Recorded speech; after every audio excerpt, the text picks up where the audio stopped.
A beautiful night in Orlando, as is often the case in mid-April. Time now for the PFL World Tournament post-fight show. Coming at you from Universal Studios. I'm Sean O'Connell. That's Dan Hardy. That's Randy Couture. You'll hear from Kennedy Smith and Jonathan Coachman. I don't know if Ian Parker's still with us. He might have gone to bed. Welcome to the post-fight show. Guys, another incredible night here at Universal Studios. And Randy, I didn't know what the theme was going to be tonight. We got some big upsets. Oh my gosh, some barn burners and just tenacious competitors tonight in both divisions, the featherweights and the bantamweights. Incredible, and some amazing upsets. So, bantamweight, brand new weight class, at least on the global level for the PFL. Women's flyweight only in its second year, and you can see why it went like that. Let's take a look at the highlights of our main events. Leandro Higo was a favorite in this fight, and Marcelo Alves, who was supposed to be here as the alternate, said, you know what, I'm going to take advantage of this opportunity. And not only to take the opportunity to step into the tournament, but to step into a fight against Leandro Higo, one of the favorites of the bracket, and to be the main event. I mean, you know, this was an undercard prelim fight, get it out of the way, come and watch the rest of the show, to being the show. And he came and put an incredible performance together. His takedown defense was superb. His scrambling ability, that may be where the knee got injured. So we'll see how that pans out. Almost an illegal knee there as well, but just an absolute banger of a performance from both of these guys, and a real interesting upset that projects Marcelo Alves right into the middle of the world-class bantamweight bracket. I wonder if it was that low kick. I mean, that was a big clash of shins that almost took him down as he knocked Higo out, and to finish as strong as he did, the takedown defenses, the sprawls, he saw everything coming, just as you said. Even the flying knee at the start of the second round, he saw it coming. And the sprawls were amazing. That takedown defense was impeccable. The matchup of gyms for that main event was Chute Box, which of course is legendary in Brazil, and Pitbull Brothers Gym, of course, equally legendary, and it absolutely delivered on that. So the bragging rights for this one go to Chute Box. As do a lot of bragging rights. I mean, Shooter Box have taken a fair few people's heads off, but I mean, you know, what an interesting fight that we have. Jake Hadley with an incredible performance. He's the other side of that bracket, and Hadley expected Higo to win. So in his mind, he's already working a game plan for the other opponent. Really interesting to see how this is going to play out. We know how slick Hadley is, and what a submission that was. I'm glad you brought up this performance by Jake Hadley. He's not Scottish, but he can still pull off the Scottish twister. And this was an incredible fight. 2 back and forth rounds. Matos gave as well as he got. Hadley showing the display of striking, the toughness, eating a head kick. I mean, he ate some big time leg kicks in this one as well. Ultimately, he gets this takedown, and Randy, the way that he controlled even after that Granby roll and then got this very rare submission, pretty impressive. It's like he knew exactly where he was at. He got it in, got the body triangle, and let that leg float in there. And he's like, oh, I'm going to soften you up some hammer fists, but I want you to turn into me here because I know exactly where I'm at. And he said he's been getting this in training a bunch, and he wasn't surprised. So we were all surprised. That was amazing. And that does not look like a very comfortable position, to be honest. So let's take another look at the bracket and the matchup that Dan just referenced. Alves will take on Hadley. Wetzel will take on Mando Gutierrez, who burst onto the PFL scene with a big victory tonight over Francesco Nuzzi. Kennedy Smith has been holding it down all night here at Universal Studios, and she caught up with Alves backstage. Excuse me, Hadley backstage. Guys, I'm here with Jake Hadley. We just watched an amazing fight. That was the first loss by submission for Mateus Matos, and with a Scottish twister nonetheless. What did that mean to you? How was that? Yeah, it means everything to me. I land that submission all the while in the gym. So the work's coming together, and I'm glad to land it. Could you have asked for more from your PFL debut? Well, I mean, I'd have liked to just knock him out in the first 10 seconds, but I mean, I'm glad to go for like a wall like that. He rocked me a few times, he hurt me to the body. I hurt him multiple times. It was a real tough, hard fight, and I'm proud of myself for that. You went for a flashy finish, don't you worry. Are you excited for the next round? I can't wait, man. 500 grand, I'm coming for it, and I'm coming for the title, yeah. Absolutely, thank you. Sean. Thank you, Kennedy. Co-main event, let's take a look at this. Liz Carmouche it's always a treat to talk to Liz, and she calls her shots in these MMA fights. She said, I got a bucket list. I need to get this certain submission victory before it's all said and done. I also, in my illustrious career, have never got the liver shot, the body shot finish. I want one of those. What? Right there. That's what she got. I was kind of looking forward to seeing the Supergirl, frankly. I know, but we got the Scottish Twister tonight, so Yeah, there you go. we can save the Super Moosh for later. The Super Moosh. Ekaterina Shakalova stepped up on short notice to take on a former Bellator champ, a decorated veteran of the sport. And she came down a weight class. Ekaterina Shakalova has been fighting women who are much taller, much bigger than her. And you can see that this is the place where she belongs at 125 pounds. Incredible performance, a dogged pursuit of this rear naked choke over a much more veteran fighter. And that sets up an interesting path for Ekaterina Shakalova, strong wrestler representing Ukraine. And we've got 3 brand new prospects at women's flyweight alongside Liz Carmouche. Really interesting. I mean, look at this. I mean, Jenna Bishop, of course, she was in the bracket last year, but she didn't make it through to the final. She's still very early in her MMA career. Elora Dana, undefeated prospect, former jungle fight champion, had a very impressive victory. And then Shakalova, she's in the right weight class now. We can look at her as potentially the future of the flyweight division. Really interesting. Let's send it backstage again to Kennedy Smith with Ekaterina Shakalova. Guys, I'm here with Ekaterina Shakalova. You just had an amazing fight. You came in somewhat the underdog, but you got a win by submission. What are you feeling right now? У тебя отличное было выступление. Как бы многие тебя не думали, что ты выиграешь бой, но ты выиграла. Как ты себя чувствуешь? Я себя чувствую прекрасно, потому что все мои бои мне всегда говорили, что я не выиграю, а я брала и выиграла. She said, I feel great because all my fights, I was the underdog. Always told I'm never going to win, and I win, so I feel great. You think you can take on Jenna Bishop? Ты думаешь, ты победишь у Jenny Bishop? Да, я выиграю. Yeah, I will win, for sure.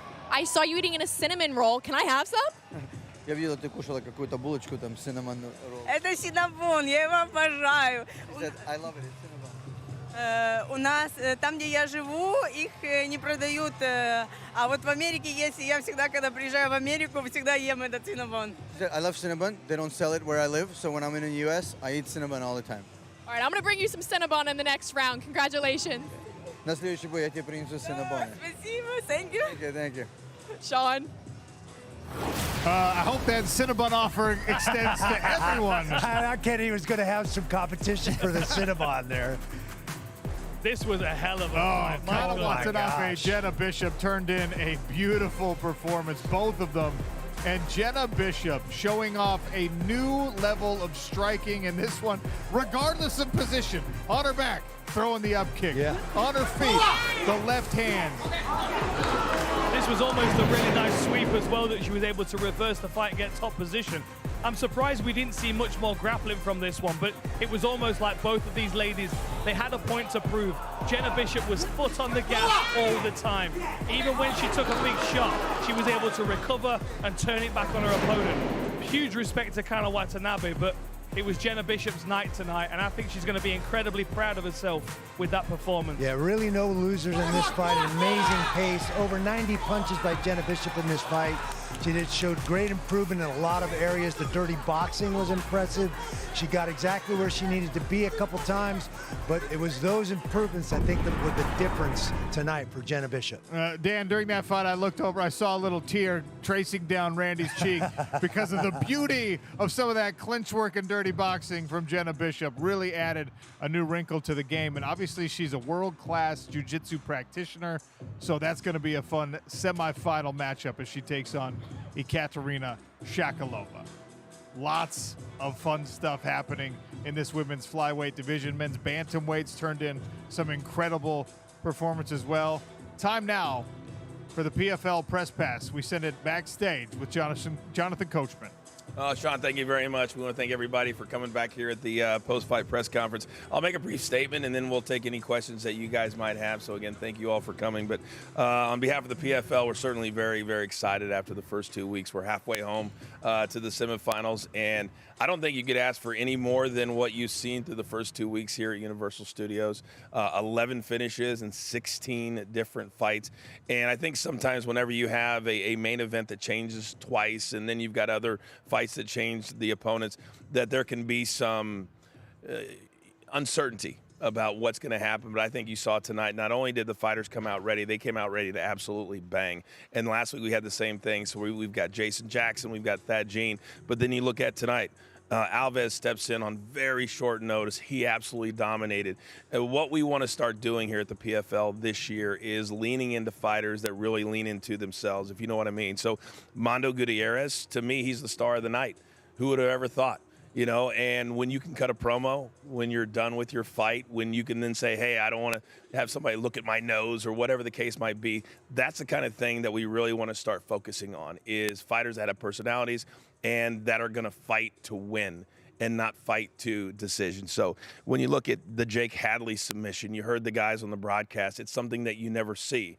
So right now at the PFL World Tournament, we could not be more excited about what we've had and what we have coming up over the course of next week and then a week off, and then, of course, May 1st. So very, very excited, and I'll open up to any questions that you guys might have.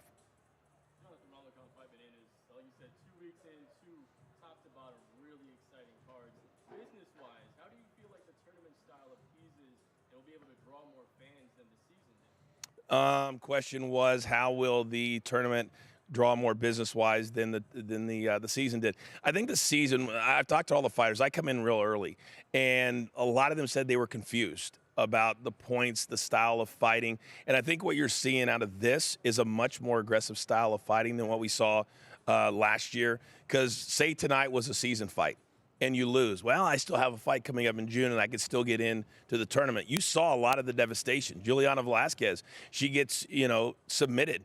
Nobody saw that coming, right? So you got to give props to the winner, but then you see the devastation from the loser. So I think that uncertainty, but also the drama, the emotion will add to the business. I think what you're going to see a lot, too, is fighters start to call our executives and say, listen, I want to be a part of that. And then also, the season's not over, in my opinion, for a lot of these fighters. You still got to fill out those cards in June and in August. So for me, it's, yeah, you lost tonight. You're not going to be in line for the $500,000 check. But to me, it's just going to become more exciting. And that's what we're going to focus on. One event at a time, not focus on anybody else, focus on ourselves, and that's all we can do. That's all we can do. Like you said, one event at a time. A couple of years ago, you were here for the Challenger Series PFL. Yeah. Now you guys are here for a couple of weeks. How do you guys like Orlando as kind of like a small hub for the PFL? Well, I personally love it. I like coming back to the same place.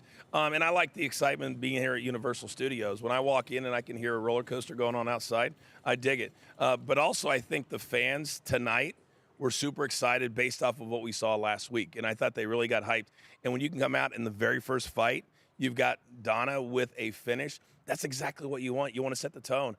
So I like having all four fights here. But then you look at the other fights. Our semis are going to be in Nashville, Wichita, basically my hometown, so I'm excited about that. And then you got Chicago as well. So I like the fact that we're here, but we're going to be everywhere too. Now, PFL, a lot of homegrown stars continuing to make their rise. Thad Jean, you have Pinedo, Braga. How much do you feel like those guys can potentially be the faces of the PFL moving forward? It has to be. It has to be. If we're going to make the PFL what we believe that it's going to be, it can't be about bringing 45-year-old fighters in to put in a tournament just to fill a spot. It's got to be about bringing in young guys that have great personalities that come out and do what Thad Jean did. Comes out, cuts a promo afterwards, looks like an absolute beast, and then gets in Jason Jackson's face. That's a guy we're going to lean into. And so to me, if you can just one guy after another, and then all of a sudden it starts to be a trickle-down effect, because you guys are just like I am. You want to be around things that are fun, right? You want to be around great personalities. You want to see great fights. And that's what we're seeing. But we also, it's our responsibility as the PFL to go out and find those young fighters too. We can't just rely on them to show up on our doorstep. So we've got to change a lot, and we understand that, and we're going to. Thank you. Congratulations. You bet. Thank you. Coach Elle Dawson with Fight Bananas. Hi, Elle. The energy tonight was absolutely electric. Big finishes, upsets. How do you feel like this event stacks up against some of the other PFL events? Well, I think the last 2 weeks have been better than anything we've ever done, to be honest with you. I'm new on the road, but I've been with the PFL for 4 years now. And I think you're looking at a situation now, and you saw it tonight, with the women and with the bantamweights. We never had bantamweights before. I didn't know what to expect. I know what the weight class normally is, right? Fast, intense, but you don't normally always have a lot of finishes. And I think that fighters now, because they see us as a viable option and they see us making the necessary changes, we're putting a lot of good people in good places. And I think we're acknowledging that we're kind of drawing a line in the sand and we're moving forward. So we want fighters to want to come here and start their careers here. And guess what? Be a PFL fighter forever. We don't want fighters that just because their contract ran out with somebody else, that they came here because of that. And so those are all stuff that we have to change, but you got to have exciting fights. And so when I come in early, I meet with all the fighters and I tell their camps and I tell them, we want you to be exciting. It matters. If you're not exciting, then you're not going to be a fighter that's going to make the amount of money that you believe that you deserve to make. And you've seen a lot of negativity from certain fighters. Oh, I was promised this. Well, if you think you're worth this much, then go out and get it. But if you think you're worth it here, then go out and earn it. And that's all we ask. Absolutely. We saw some incredible breakout performances tonight. Yeah. Newcomers, you mentioned Mando Gutierrez, Jake Hadley. For you, who absolutely stole the show tonight? To me, it's easy. Well, I shouldn't say it's easy, but I love performing in the smart cage and then performing after you perform in the smart cage. So for me, it's Gutierrez. But Jake Hadley has something that was so exciting. When I hear Dan Hardy and I hear, Sean O'Connell and Randy Couture get so excited over something, and I'm sitting next to our fight ops guys going, what the hell was that? Right? And he had to explain it to me, but I've got to learn sometimes too. So that was an incredible submission that you're going to see it all over Sports Center. You're going to see it all over social media. And those are the type of things that you talk about. And Jake Hadley told me, he goes, Coach, I'm going to shock the world. I can't do his accent like he can, obviously. But I thought those two guys tonight were great. And then the fact that Gutierrez called out his buddy, and you saw friends fight tonight in the main event.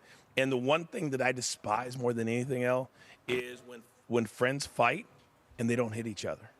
And that certainly didn't happen tonight. So you're going to see the Hadley fight in the semifinals is going to be an absolute banger. So I can't wait for that as well.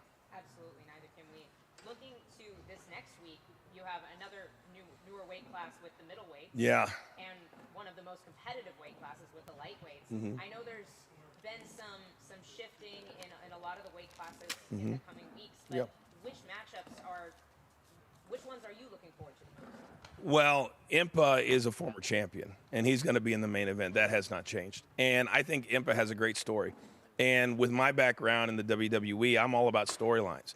And if you can come in with a great storyline and you can then sustain it. So now we're 2 years in from when he won a couple of years ago. So now I think he's going to be moving down to a weight class that's his natural weight class, to be honest with you. So I think you're going to see a much stronger Impa.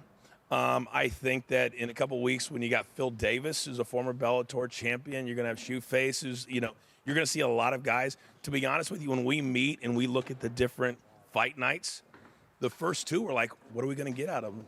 And they've been amazing. So now if I would talk to the fighters that are coming up in the middleweights and the featherweights and the heavyweights, I would say you got to bring it way more than probably you thought you were going to. So I think there's a lot of fights, and I think there's going to be some shifting because in the fight game, you're always going to have injuries or missing of weights. But I'm a big Impa fan. So that's kind of where I begin and end with that fight next week.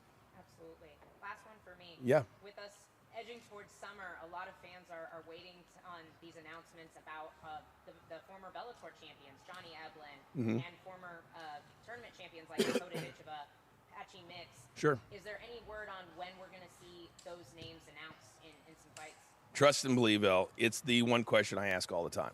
And here's the situation, is that we're still trying to decide what the winners of all these tournaments get. We also understand that we need to give them fights. We understand that they want to have fights. We had to work through a lot of contract issues when we bought Bellator, and that's just a fact. And we are. But once we get all that situated, all of those fighters, I just told you, we want them to stay here. All right, so that's Jonathan Coachman, post-fight press conference. We'll let him continue answering those questions. I might actually run back there and ask one or two myself. It'll be about food, though, Sean. We can't have food. No Cinnabon for Sean until after the show's done. Focus on what we've got to do first. Bracket, Sean, bracket. I'm so predictable. All right, let's look ahead to next week. Middleweight. Middleweight is back in the Professional Fighters League. Impa Kasanganay, Fabian Edwards in a main event. Silvera Shipman, Sadabu C is back at middleweight. After winning the welterweight championship and then going all the way up to 205, he's settling in where he belongs. He'll take on Dalton Rasta in a matchup that is just too handsome for comfort, quite frankly. Here's Ipa Kasunganay, 2023 PFL light heavyweight champion, coming down to a much more natural weight class for him. Runner-up also in 2024 at 205. And of course, we know exactly what his gas tank is like. We know how hard-hitting he is. And we know that the opponent for the first-round matchup is a guy that a lot of people think is also one of the favorites. Fabian Edwards. It's not just name value. This is a guy who came up just short in his bid for a Bellator championship. He's got some signature wins over big-time guys in his career, and now he's trying to take home a tournament championship here in 2025. Fabian Edwards. He beat Lyoto Machida. I mean, this is a guy who's with among the best in the world. And we've got him in the bracket. Also next week, lightweights. Traditionally the deepest weight class in all of mixed martial arts. Shabli Primus, Clay Collard, Alfie Davis. I cannot wait for that one. Wow. That is just chaos and violence. Every one of these. Gaji Rabadinov, Mark Jacasey, who's making his PFL debut, long awaited. Gaji Rabadinov, he wanted to jump back into this tournament, even though he won last year in the regular season, in that old format. He won it all. He's like, no, put me back in the tournament. I want to keep fighting. Mads Burnell, JJ Wilson, both of those guys throw caution to the wind. I can't wait. Stylistic matchups, you got three at least really, really great ones. And joining us now, actually, Mads Burnell. Mads, welcome to the PFL post-fight show. We're very much looking forward to your matchup next week against JJ Wilson. Tell me what you think of the matchup. Yeah, I think it's a great matchup. Like, we both bring it, so yeah, I'm looking forward to get in there and put on a great fight. What do you do better than him? See, I always think it's so corny when fighters is like, oh, I'm doing everything better than this guy, blah, blah, blah, blah, blah, all that bull.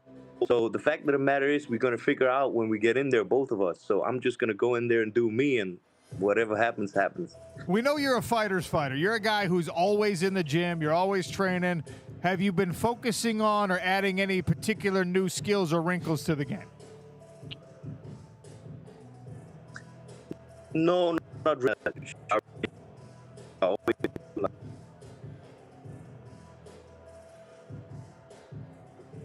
Well, unfortunately, connection issues. Well, it's Randy's magnetic personality. Yeah. It's been plaguing us all night. My phone doesn't work around him either. Yeah. It's weird. We had the audio. I actually put a laptop down next to him and wiped the whole hard drive out. A walking EMP. Yeah, it's unfortunate. But a burden that you bear when you're a legend. All right. Ian I think Parker. Mads was saying he didn't really change anything. He's just going to do what he does. And Mads is Mads. That's why I love Mads. Oh, he's sure. so One of much my fun to favorites. watch. You're all going to love it. We'll try to get that connection fixed. Stop the Decepticon attack. Let's bring on Ian Parker if we can. Oh, Ian, you're still with us. Thank you. How are you? How'd the picks go tonight? Hey, fellas. Pick started off slow, ended pretty nicely. Liz Carmouche kind of saved the day with winning inside the distance. She did it in the first round. She looked fantastic. Overall, very interesting night. A lot of upsets, a lot of new names, new faces. Really, this one's going to give life to the PFL, guys. We're going to get some people with some upsets. Everyone that won tonight was exciting. Alves beating Higo, he reminded me of a John Lineker type of situation, right? He came out with that left hand, just moving forward, even with that banged up leg. And Liz Carmouche, I want to eat what she's eating. It's that fountain of youth. She might be 41, but she's fighting like she's in her early 20s. She beat the heck out of her opponent with body shots, that bucket list situation. Awesome. Lord Dana earlier in the night. What a great prospect. Overall, a lot of fun. Jake Hadley Alves, though, that's going to be something to watch. I'm excited for it. Ian, bad news. Well, good news for us, bad news for you. We got Mads back, which means we got to say goodbye. All right, That was Ian Parker's connection is the one that froze. All right, let's bring Mads Burnell. Wasn't me that time.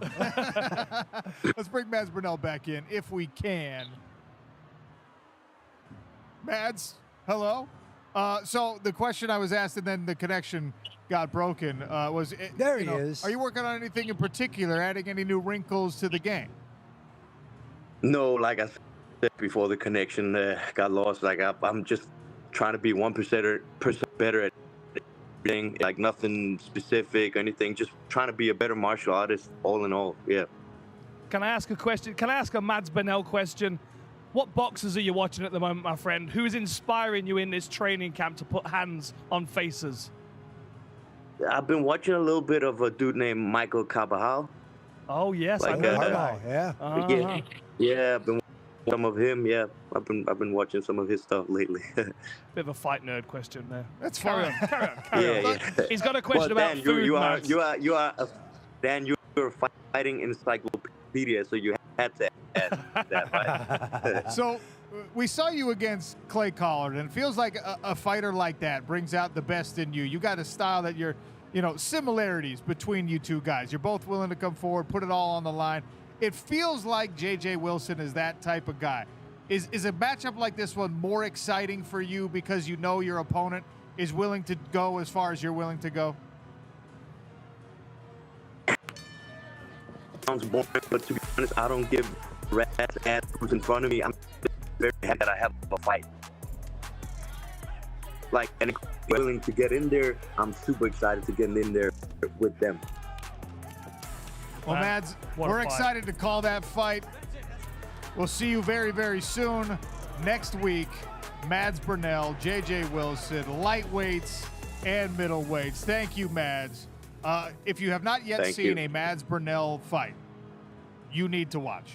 You need to tune in next week. You know what? Do we have any highlights? Okay, there must be some highlights. He trains at your gym, so walk me through the Mads Burnell style. I mean, look at that beautiful double leg. Amazing double leg. A guy that loves to step in the pocket, let his hands go. He's going to bring the pace, stay on you. You are not going to get a chance to breathe with this guy. That's exactly how he fights. He's one of those guys, he's got such good boxing. He's a real student of boxing. He likes to walk people down with a Philly shell style and then punch them until they level change into his neck attacks.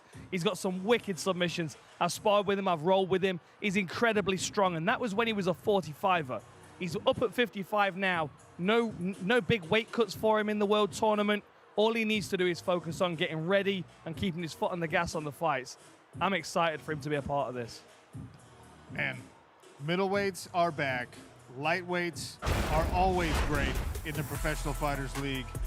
Next Friday, we'll start it at 7 Eastern on ESPN+. We're on Big Boy ESPN as well. Impika Sanganai, Fabian Edwards in the main event. One shot. Only one of those guys gets to advance. Only one of those guys will make it to a semifinal. That is crazy. Thanks, everybody, for watching the post-fight show tonight. Thanks, everyone who tuned in for the fights. Let's see, for Ian Parker, got to make sure you thank Ian Parker. He gets real sensitive. Oh, yeah. Jonathan Coachman, Kennedy Smith, Randy Couture gets even more sensitive about it. Dan Hardy, I am Sean O'Connell, and I've been promised food, so we're going to get out of here.